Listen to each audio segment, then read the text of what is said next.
രക്തദാനത്തെക്കുറിച്ചാണ് ഞാനിവിടെ പറയാൻ പോകുന്നത്.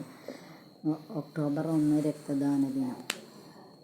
ആദ്യം ദാതാവിൻ്റെ രക്തപരിശോധനയും ആരോഗ്യനിലയും പരിശോധിക്കും. ശരിയായ അളവിൽ സാധാരണയായി 350 മുതൽ 450 ml രക്തമെടുക്കുന്ന സമയം 10 മുതൽ 15 മിനിറ്റ് മാത്രമാണ്. അതിനുശേഷം ദാതാവിന് വിശ്രമവും ലഘുഭക്ഷണവും കഴിക്കാം.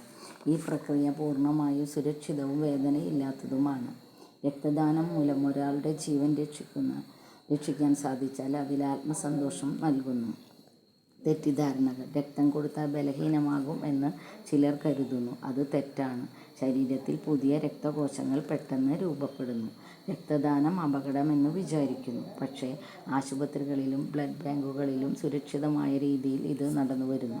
സ്ത്രീകൾക്ക് രക്തദാനം ചെയ്യാൻ പാടില്ല എന്ന് തെറ്റായൊരു ധാരണയുണ്ട്. ആരോഗ്യനിലയുള്ള ഒരു സ്ത്രീക്ക് രക്തദാനം ചെയ്യാം. ആർത്തവ സമയത്തും ഗർഭിണിയായതിലും മാത്രമേ ചെയ്യാൻ പാടില്ലാത്തതുള്ളൂ. രക്തദാനം മറ്റൊരാളുടെ ജീവൻ രക്ഷിക്കാൻ നമ്മൾ ചെയ്യാവുന്ന ഏറ്റവും മഹത്തായ പ്രവർത്തനമാണ്.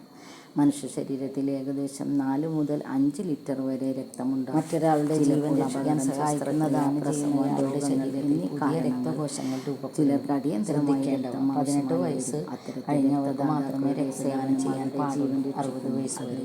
ആരോഗ്യം നന്നായിരിക്കണം. ഭാരം 45 കിലോ ആയിരിക്കണം. ഹീമോഗ്ലോബിൻ്റെ അളവ് സാധാരണയായിരിക്കണം. പനി, അണുബാധ, ഹൃദയരോഗം, HIV തുടങ്ങിയ രോഗങ്ങൾ ഇല്ലാതിരിക്കണം. ഡോക്ടറുടെ പരിശോധനയ്ക്ക് ശേഷം മാത്രമേ രക്തദാനം ചെയ്യാൻ പാടുള്ളൂ. രക്തഗ്രൂപ്പുകൾ അറിഞ്ഞിരിക്കണം. രക്തദാനം ചെയ്യുന്നതിന് രക്തഗ്രൂപ്പുകൾ അറിഞ്ഞിരിക്കണം.